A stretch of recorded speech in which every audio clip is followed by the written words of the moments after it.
दोस्तों मैं नवीन आपके बार फिर से स्वागत करता हूं आपके अपने YouTube channel math for HSSC by Naveen पर। दोस्तों आज का जो हमारा टॉपिक है, हमारी क्लास थर्ड जो है वो हम स्टार्ट करने वाले हैं। और आपको पता ही होगा हमने सीरीज़ स्टार्ट किया दोस्तों GS के लिए, और एक इंपॉर्टेंट सीरीज है ये, आपकी एंड तक चलेगी जब तक आपका एग्जाम नहीं हो जाता, ठीक है। और साथ साथ में हम एग्जाम का एनालिसिस भी करेंगे, और मैं वही क्वेश्चन लेकर आता हूँ जो प्रीवियस ईयर में पूछे गए हैं, चाहे वो SSC का कौन सा भी एग्जाम हो, CGL हो, CPO या फिर जो भी CHL हो, जितने भी एग्जाम हुए, RPF का, रेलवे का, सभी जो है मैं सभी क्वेश्चनों को एक में करके एक PDF बनाकर उनके वो आपके लिए लेकर आता हूँ, ठीक है। तो इसलिए जो साथी चैनल पर नया जुड़ा है, चैनल को जरूर सब्सक्राइब कर लेना, और वीडियो अच्छे लगे तो वीडियो को लाइक कर देना, और एक नीचे प्यारा सा आपका कमेंट जरूर कर देना दोस्तों, ठीक है। तो चलिए करते हैं दोस्तों स्टार्ट। हमारा जो फर्स्ट क्वेश्चन है, यज्ञ सूत्र निम्न में से किस वेद में है, ठीक है दोस्तों। सबसे पहले तो आपको ये पता, आपको चारों वेद मैंने बता दिया पिछली क्लास में, तो जिसने भी पिछली क्लास नहीं देखी है वो देख सकता है। मैंने जो लिंक है वो नीचे डिस्क्रिप्शन में, वहाँ पर मैं आपको लिंक प्रोवाइड करवा दूँगा, ठीक है। तो 2 क्लास आप वो दे सकते हैं, और साथ में या फिर चैनल का विजिट करके आप, उसमें प्लेलिस्ट बनी हुई है RPF RPSF GK की। वैसे तो सभी एग्जाम के लिए जो SSC के एग्जाम होते हैं सभी के लिए इंपॉर्टेंट रहेगी, चाहे वो CGL हो या फिर वो SSC का MTS का एग्जाम हो, छोटा छोटा बड़े से बड़ा एग्जाम सभी के लिए इंपॉर्टेंट यही क्लास आपके लिए रहने वाली महत्वपूर्ण क्लास है, ठीक है। तो अब करते हैं स्टार्ट दोस्तों। देखिए यज्ञ सूत्र किसके लिए इंपॉर्टेंट है, यानी कि किस वेद में है दोस्तों यज्ञ सूत्र। तो सबसे पहले मैं आपको इसका आंसर बता देता हूँ। यज्ञ सूत्र है दोस्तों आपको यजुर्वेद में। किसमें है? यजुर्वेद। हमने पढ़ा भी था यज्ञ सूत्र, या फिर यज्ञ के बारे में, हमने यजुर्वेद में पढ़ा था। तो इसका आंसर होगा यजुर्वेद, ठीक है। तो आंसर होगा यजुर्वेद। अब इसमें आपको ये भी पूछ सकता है कि यजुर्वेद का अर्थ क्या है। तो अर्थ होता है तो सूत्रों का वेद, इसका अर्थ पूछे तो सूत्रों का वेद होता है यजुर्वेद का अर्थ दोस्तों, ठीक है। इतना समझ में आ गया।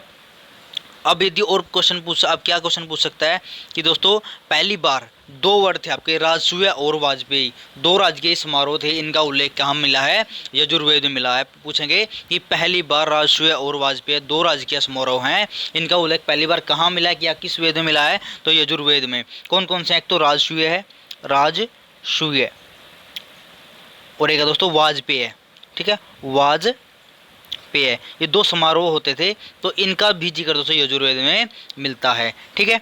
तो उम्मीद करता हूँ आपको समझ में आ रहा होगा। और आपको पता था कि एक ऐसा वेद जो यजुर्वेद है, ये ऐसा वेद है दोस्तों, ये गद्य में भी और पद्य में भी है। तो इसके 2 भाग होते हैं। 2 भाग कौन कौन से हैं इसके?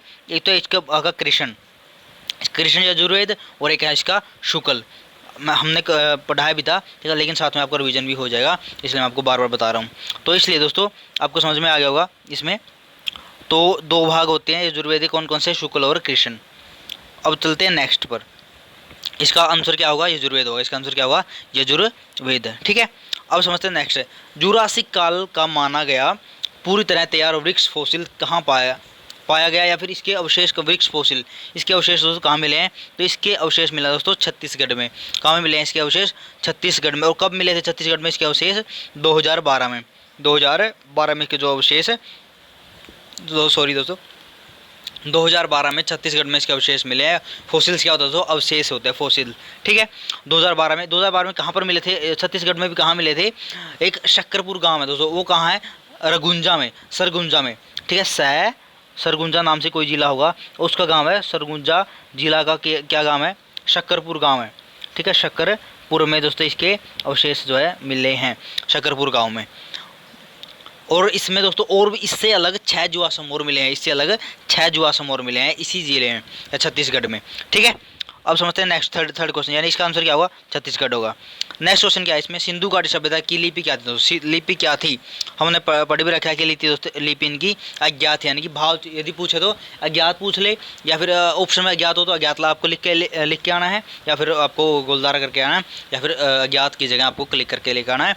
लेकिन अज्ञात नहीं देता तो आपको क्या देगा? भाव चित्रात्मक देगा, ठीक है। क्या शैली होगी? भाव चित्रात्मक, यानी चित्र से बना रखे थे, लेकिन वो समझ में नहीं आ रहे थे, ठीक है। तो यानी कि शैली कौन सी थी, लिपि कौन सी थी? अज्ञात बोल दे या फिर भाव चित्रात्मक शैली, ठीक है।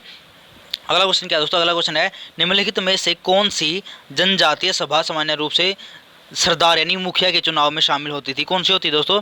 समिति। कौन सी होती है दोस्तों? नेक्स्ट 4th का समिति, ठीक है। समिति जो है ऐसी सभा होती थी जहाँ से मुखिया चुना जाता था, ठीक है। तो यानी कि समिति आंसर इसका करेक्ट होगा। तो नेक्स्ट क्वेश्चन चलते हैं। तो नेक्स्ट क्वेश्चन है हमारा 5th क्वेश्चन क्या है?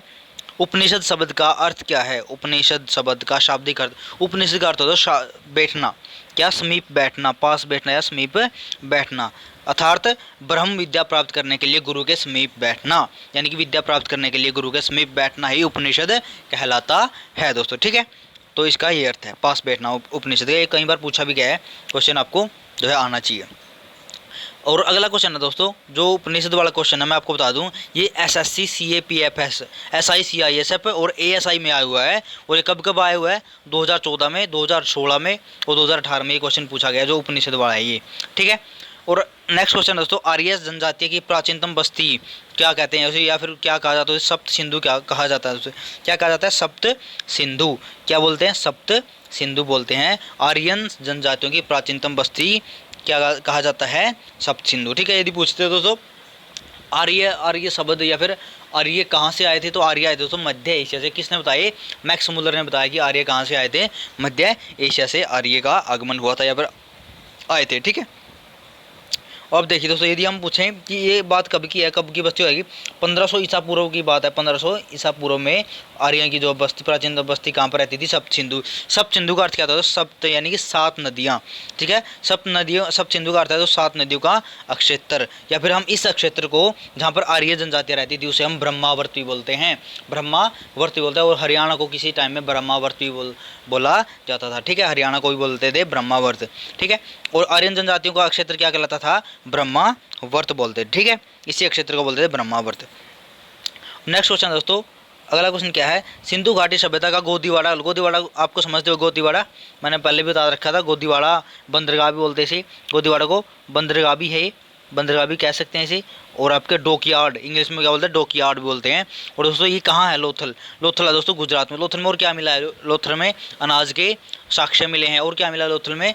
और लोथल में बहुत चीज़ मिली है, जैसे यज्ञ का भी जिक्र काम, यज्ञ यानी पूजा पाठ का की सामग्री काम पे मिली है, वो भी लोथल में मिली है। लोथल किस नदी के किनारे दोस्तों? भोगवा नदी के किनारे। लोथल किस नदी के किनारे है? भोगवा नदी के। भोगवा नदी किसकी सहायक नदी है? साबरमती की सहायक नदी है दोस्तों। ठीक है, तो ये सभी क्वेश्चन हमने पिछले वाले प्रैक्टिस शेड्यूल में कर लिए थे, और साथ साथ में अब मैं इसलिए करवा रहा हूँ ताकि आपका रिवीजन हो जाए। ठीक है, तो नेक्स्ट क्वेश्चन है 8वां क्वेश्चन कौन सा है?